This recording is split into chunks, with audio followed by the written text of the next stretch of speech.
Ce programme vous est offert par Illico Cash.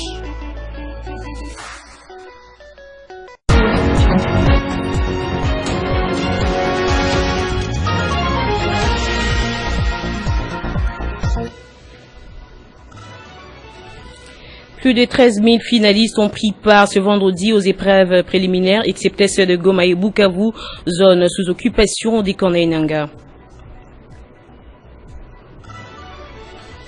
Dans l'actualité également, deux proches de Joseph Kabila sont convoqués lundi 10 mars à l'auditorat militaire supérieur de la Gombe.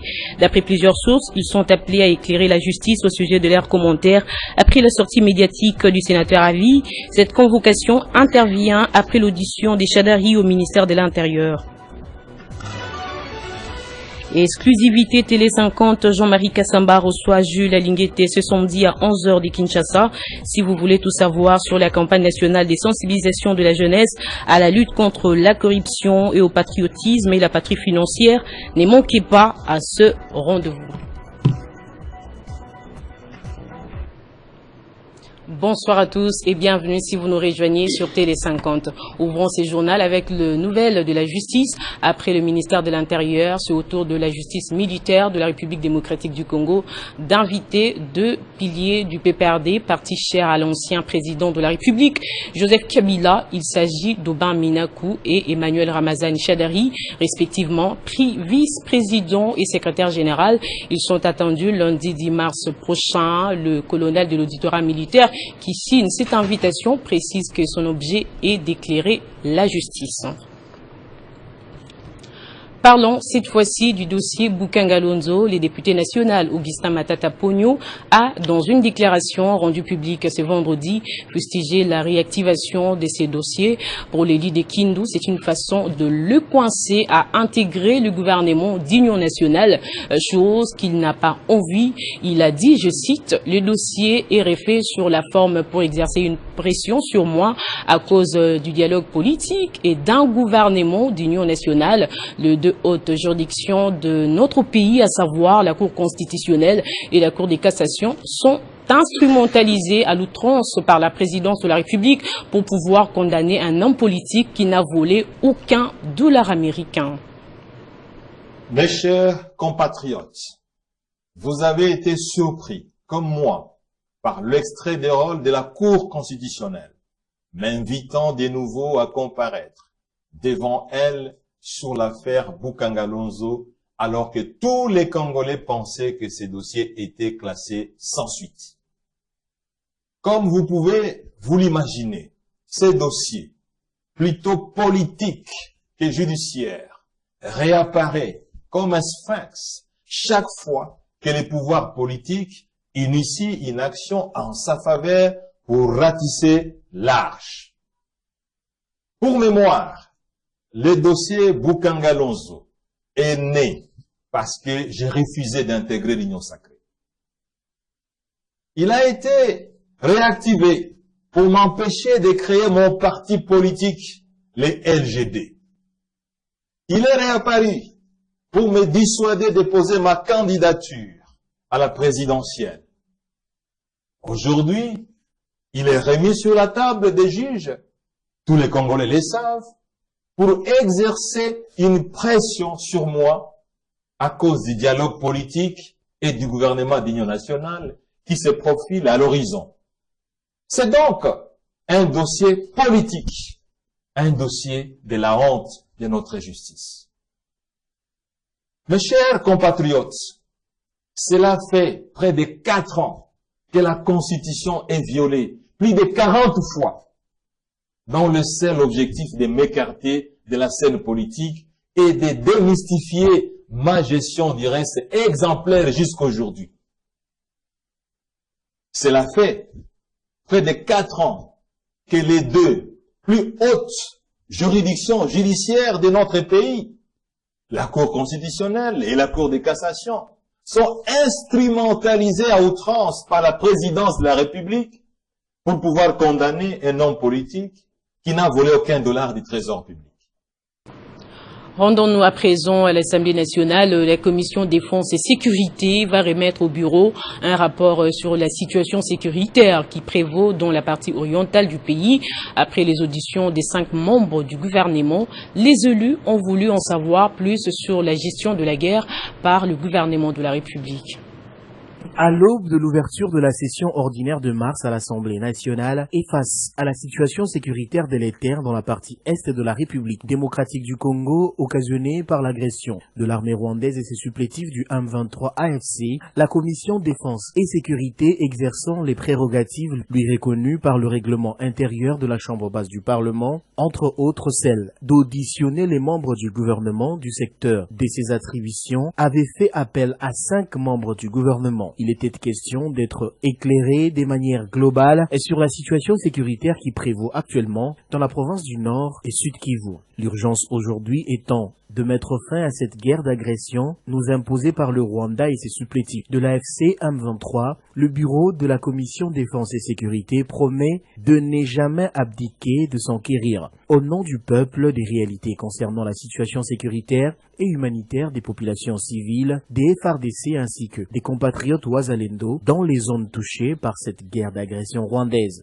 Les auditions ont été initiées par rapport à la situation de la guerre qui sévit actuellement à l'est du pays. Vous savez vous-même que le Nord Kivu, comme les sites Kivu, aujourd'hui, une grande partie de notre territoire est passée sous contrôle du Rwanda aujourd'hui, évidemment avec les supplétifs des M23. Et c'est une situation qui préoccupe les députés au plus haut niveau et c'est ainsi que la Commission a initié ces auditions pour essayer de comprendre et de s'imprégner des vrais problèmes qui se posent. Ce sont des matières qui restent, en tout cas pour la Commission, et le reste, d'ailleurs, à travers les recommandations que nous allons formuler, je crois que ça va se décider par l'Assemblée nationale, si vous voulez, le bureau qui aura à gérer la suite de tout ce qu'on aura recueilli ici comme information.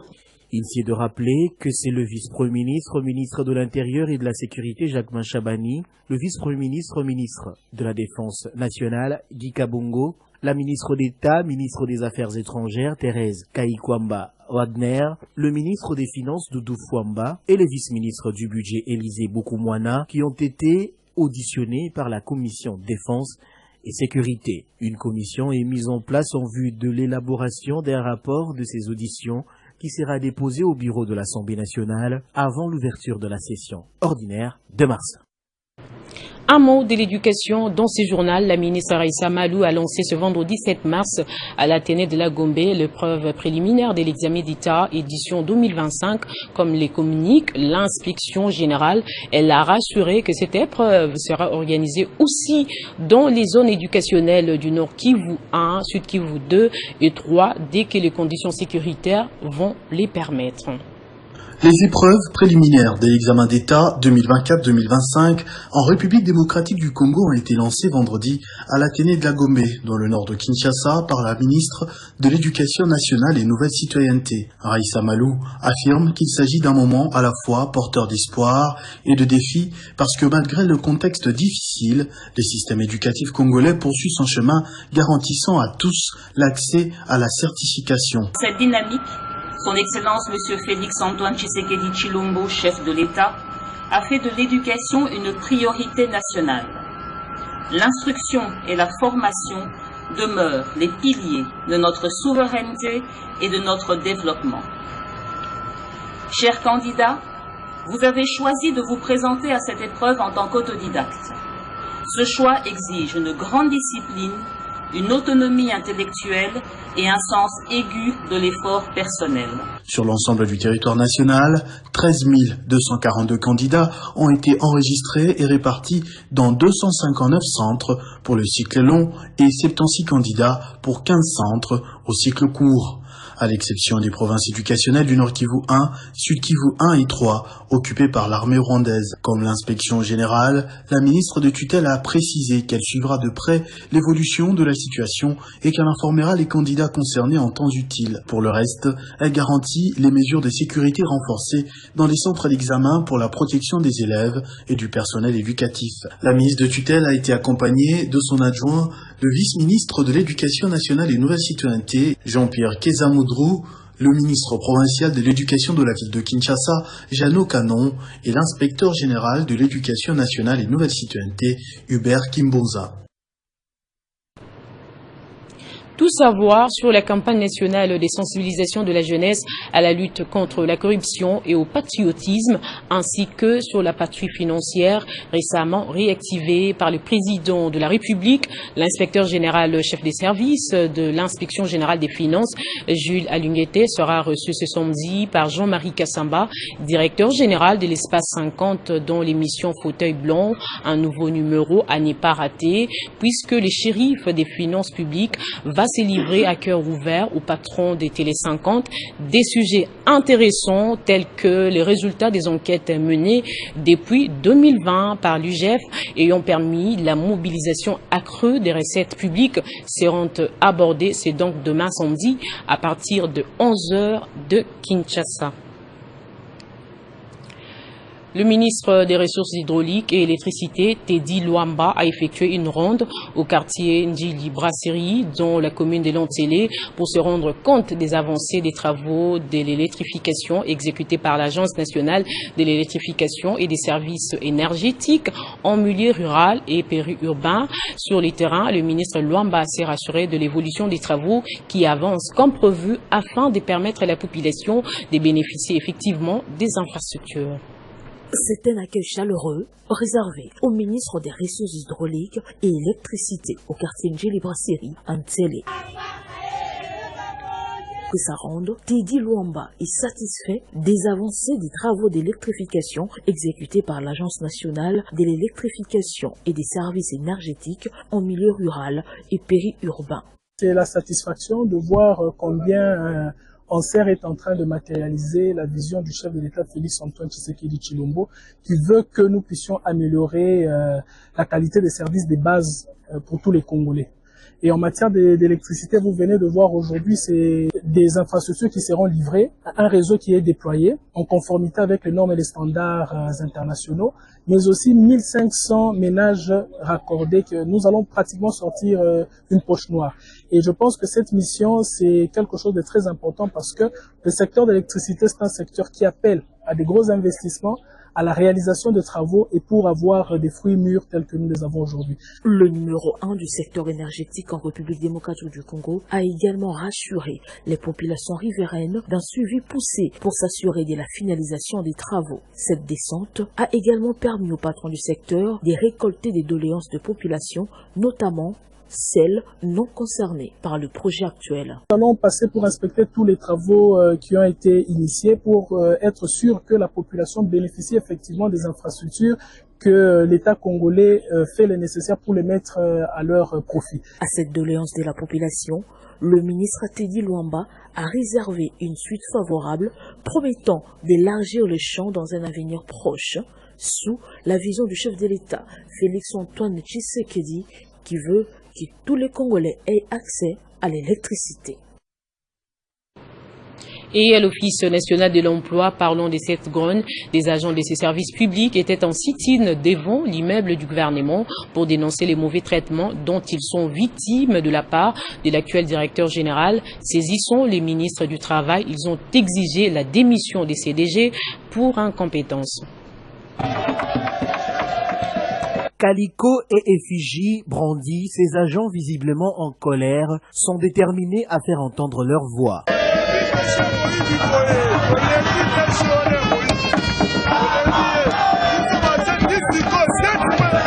Ayant ciblé l'immeuble du gouvernement pour faire passer leur message, ils dénoncent la mégestion à l'Office national de l'emploi et se disent être victimes d'un mauvais traitement de la part de l'actuel directeur général qu'ils qualifient d'incompétent. Oui, toi qui n'es pas ministre Lelo, Tosengaye a signé démission, il y a DG Fanobéa.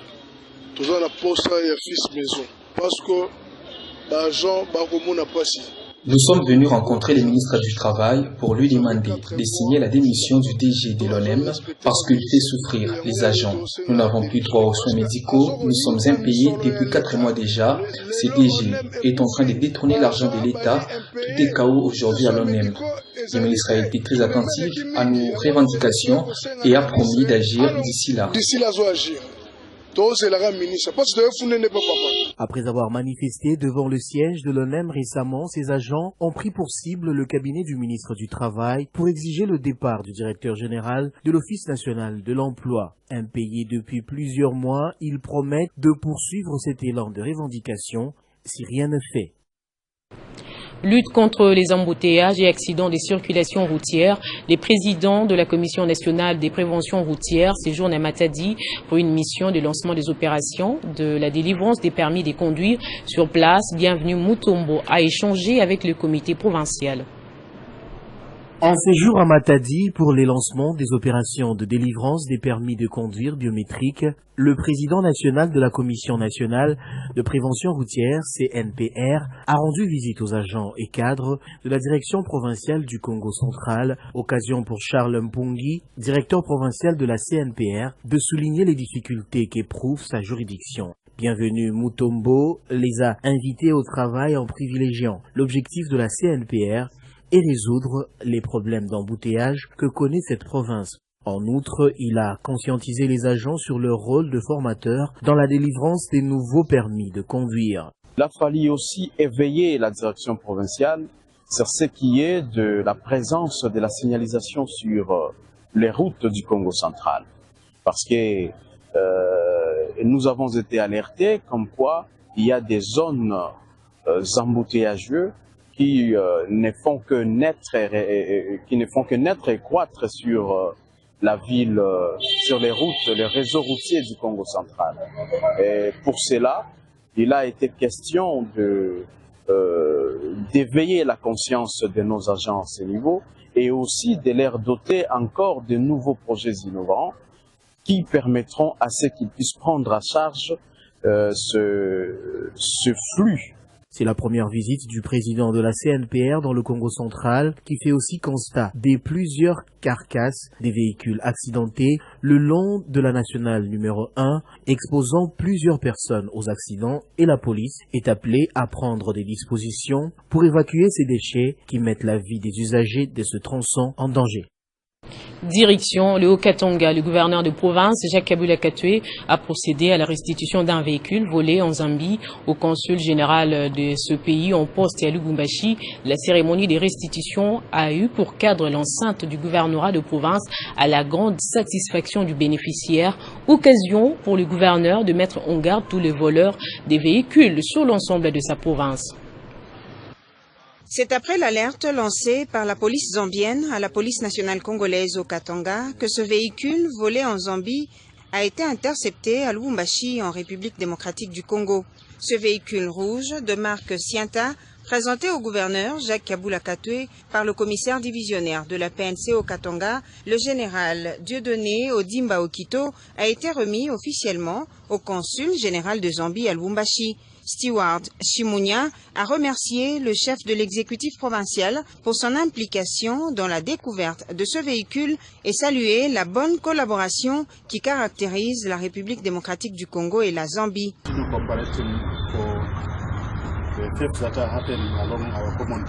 devons pouvoir continuer à collaborer par rapport même au vol qui intervient le long de notre frontière commune. Once again, encore une fois, je voudrais exprimer ma gratitude à son excellence, monsieur le gouverneur, pour cet événement de ce jour. L'autorité a pris une série de mesures et aujourd'hui le rapport qui nous parvient, c'est que la voie est sécurisée, mais aussi il y a une fluidité qui est constatée, donc les véhicules passent comme il se doit. Il faut noter que ce véhicule, remis au consul, va être mis à la disposition de la police zambienne afin que le propriétaire recouvre son bien. Comment mettre fin au désordre dans les secteurs du transport des motocyclistes dans la province du Katanga? Le ministre provincial des Transports continue sa tournée dans la province pour lancer justement le recyclage et formation obligatoire des motards et conducteurs de tricycles. Lorraine Lusamba Kazadi s'est rendue dans la commune de Kipushi dans le même fin. Ils sont venus nombreux, les motards et conducteurs de tricycles de la commune de Kipushi, poursuivre la formation et le recyclage obligatoire initiés par le ministère provincial du Transport. La ministre de tutelle, Lorraine Lusamba Kazadi, a donné les coups d'envoi de cette session de formation en présence des élus de Kipushi, à savoir Maxime Pandé et Mwengi Mafuta. Les apprenants de Kipushi, comme ceux d'ailleurs précédemment, seront outillés, entre autres, avec des notions du nouveau code de la route. Cette session est la bienvenue, ont dit les bénéficiaires de cette formation à travers leurs coordonnateurs. Les représentants des motocyclistes de la cité frontalière de Kipushi sont auprès de vous pour vous présenter cet accueil à ces mots de circonstances. Nous sommes prêts à suivre cette section de recyclage. Pour la ministre provinciale du Transport, Lorraine Lusamba Kazadi, avec cette formation, les conducteurs des tricycles et des motos deviendront des acteurs clés dans la promotion de la sécurité routière. Votre participation à cette formation est la preuve de votre volonté à contribuer à cet objectif commun. En vous outillant avec connaissance nécessaire, vous devenez des acteurs clés dans la sécurité routière. Ensemble, faisons du respect du code de la route une culture imprimée pour une circulation sécurisée. À ces jours, plus de 2000 conducteurs des motos et des motocyclistes suivent la formation des recyclages obligatoires organisés par le ministère du Transport et parrainés par le gouverneur des provinces Jacques Kaboula Katoué à travers toute la province du Katanga. Clôture ce vendredi de la conférence des directeurs de la DGRAD. Plusieurs conclusions ont été faites à l'issue de ces travaux de 4 jours. Le directeur général Étienne Ouchoudi Lutoula s'est dit satisfait des résultats issus de ces travaux et a sollicité par la même occasion l'implication de tous en vue de la maximisation accrue des recettes. 4 jours d'échanges, des partages et des concertations. La Direction générale des recettes administratives, judiciaires, domaniales et des participations des DGRAD, qui a réalisé des performances remarquables en 2024, ne baisse pas le bras. Elle continue de travailler d'arrache-pied. On veut de mieux faire en 2025. Déjà, pour parvenir aux conclusions de ces travaux, les directeurs de la DGRAD ont utilisé une démarche méthodologique en vue de l'élaboration du plan d'action, des mises en œuvre, des réformes correspondant à chaque panel, puis procéder à l'amélioration de la tenue de ces assises. Le directeur général, Étienne Ouchoudi Lutoula, qui tient coûte que coûte à stimuler à davantage d'engagement de la part des services par une mobilisation optimale des recettes du trésor public, se dit flatté de la détermination dont fait montre son personnel, mais aussi et surtout des conclusions issues de ces travaux. Le succès de toutes ces réformes et actions retenues compte sur plusieurs facteurs, notamment l'appropriation par tous les acteurs concernés, l'investissement dans les capital humain au travers des formations, des moyens financiers et matériels, l'amélioration des conditions de travail auxquelles s'ajoute l'accompagnement politico-administratif assuré par notre autorité hiérarchique, je cite, Son Excellence, Monsieur le ministre des Finances, ici représenté. À l'évidence, la mise en œuvre de ces réformes et actions représente pour nous un défi. Au terme de ces assises, la conférence a procédé à la signature des actes d'engagement. Critères d'auto-évaluation à la fin de chaque mois afin de nous permettre de nous ajuster les cas échéants par rapport aux assignations budgétaires de la DGRAD. Téné, la DGRAD, qui a toujours apporté sa pierre à l'édifice, totalisera ses 30 ans d'existence le 27 décembre prochain.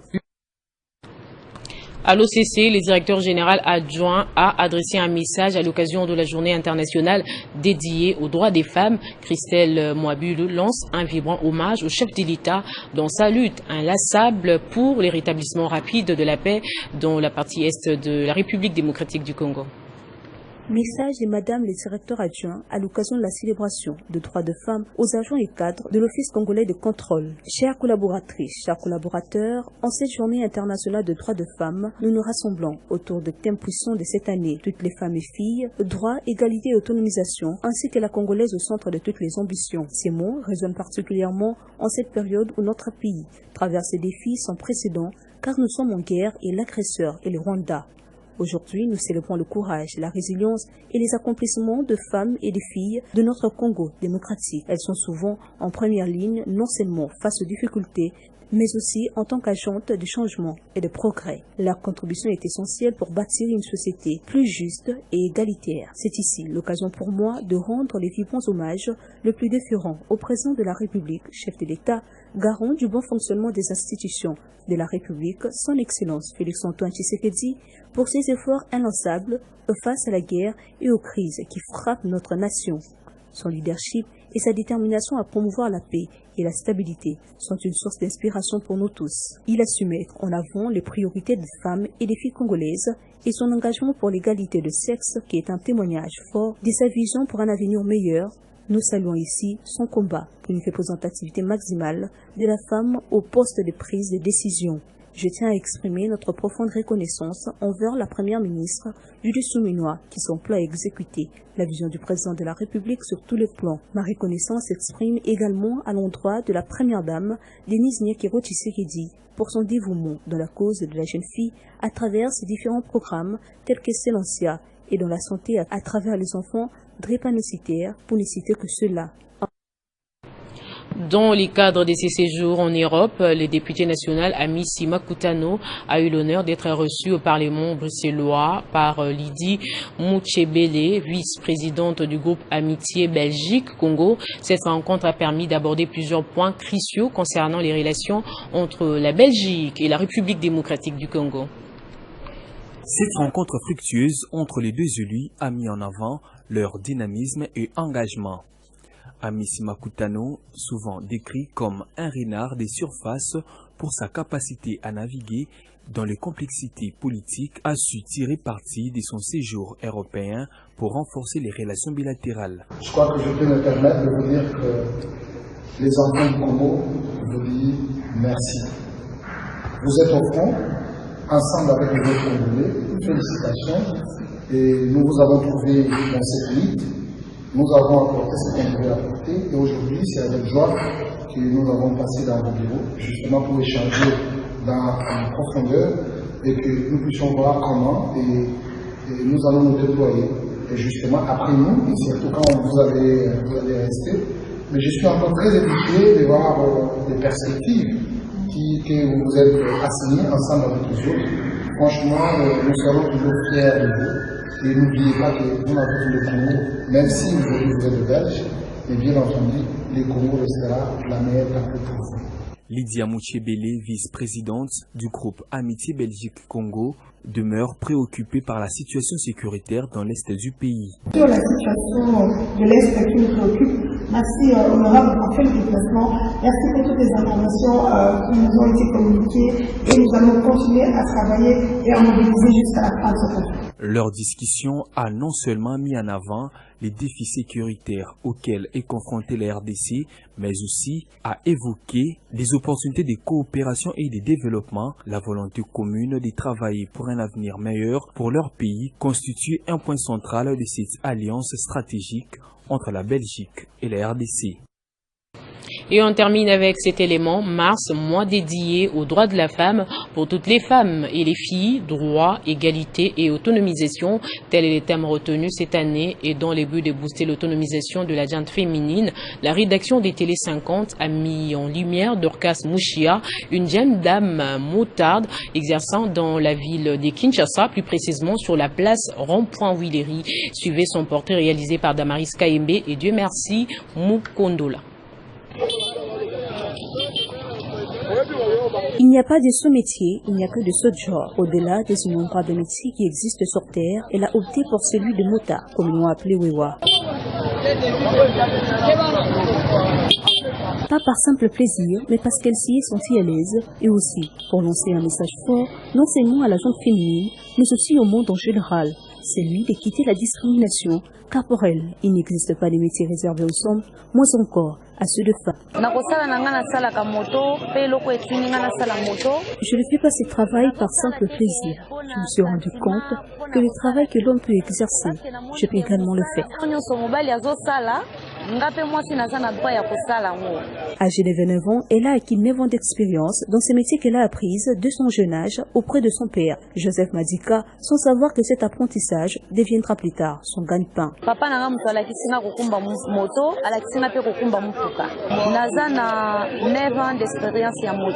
Diplômée d'État en commerce et gestion, elle est également une mère de 3 enfants qui affronte chaque jour le rue de la capitale Kinshasa pour subvenir à ses besoins et à ceux de sa famille, malgré les insultes et la discrimination auxquelles elle est confrontée tout au long de la journée.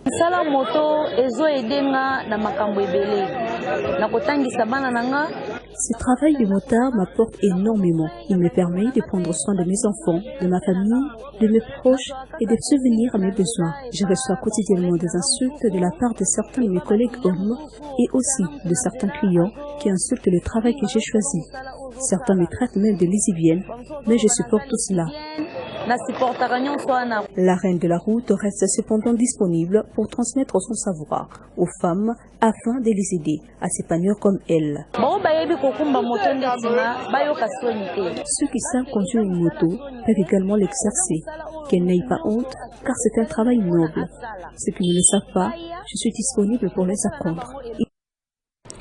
Nous rendons hommage à toutes les femmes fortes à travers le monde. Place au rappel des titres à présent. Plus de 13 000 finalistes ont pris part ce vendredi aux épreuves préliminaires, excepté ceux de Goma et Bukavu, zone sous occupation des Corneilles Nangaa.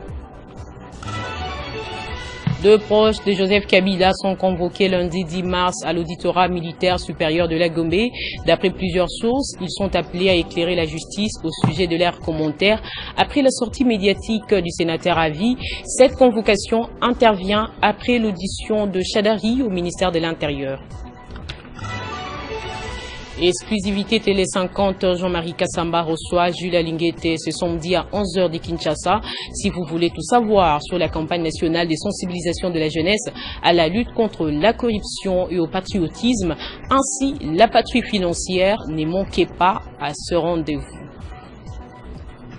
Ainsi s'achève complètement ce journal. L'actualité se poursuit sur le www.tele50.cd et sur YouTube Banamboka Congo. Retrouvez toute l'actualité en continu sur www.tele50.cd.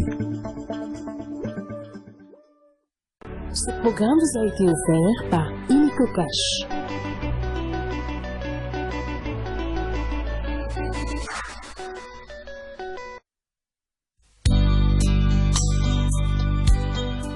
La famille Kakese en général et plus particulièrement M. Ambroise Kakese Mayanga, directeur provincial de la DGRAD Haut-Tuili, ont la profonde douleur d'annoncer aux amis et connaissances le décès de leur mère, Marika Songonyo Tabibi.